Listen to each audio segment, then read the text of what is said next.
राजा श्वेतकेतु जो कि भोलेनाथ के परम भक्त थे, उन्होंने काल को भी जीत लिया था। राजा श्वेतकेतु सदाचारी, सत्यवादी, धर्म के मार्ग पर चलने वाले सूरवीर और प्रजापालक थे।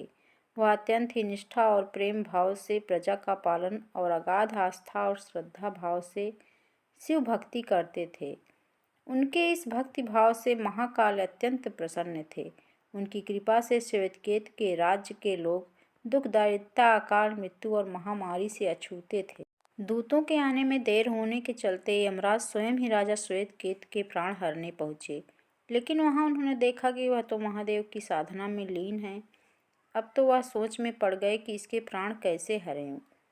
उन्होंने सोचा कि यह अभी भी पूरी तरह से शिव पूजा में डूबा है। इस स्थिति में शिव पूजा का उल्लंघन नहीं किया जा सकता है। तब वह भी बाहर ही खड़े हो गए। उधर जैसे ही काल को इसकी सूचना मिली तो उन्होंने तलवार निकाली और शिव मंदिर में जा घुसे। काल ने देखा कि राजा श्वेतकेतु अभी भी भगवान शिव के लिंग स्वरूप के सामने बैठे ध्यान मगन हैं। वह झपट कर आगे बढ़ा और जैसे ही उसने राजा श्वेतकेतु का सिर काटने के लिए तलवार उठाई, शिव ने अपना तीसरा नेत्र खोलकर काल की ओर देखा।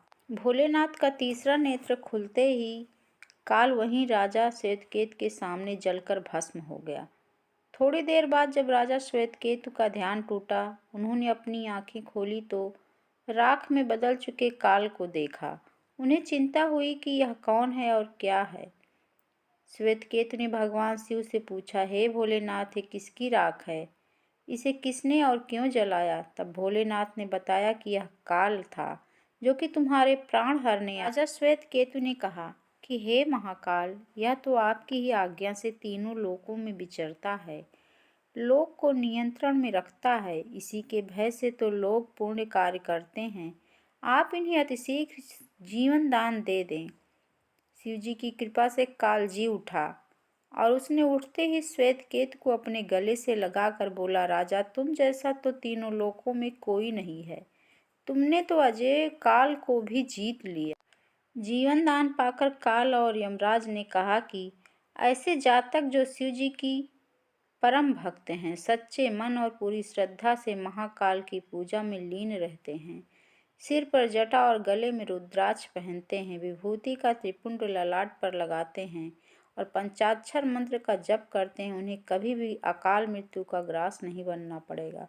कथा के अनुसार इसी आशीर्वाद के बाद श्वेतकेतु ने लंबे समय तक राज किया और फिर महाकाल की कृपा पाकर उनमें ही विलीन हो गए। दोस्तों, अगर आप भी भोलेनाथ की कृपा चाहते हैं तो हमारे चैनल को सब्सक्राइब करें, वीडियो को लाइक एंड शेयर करें।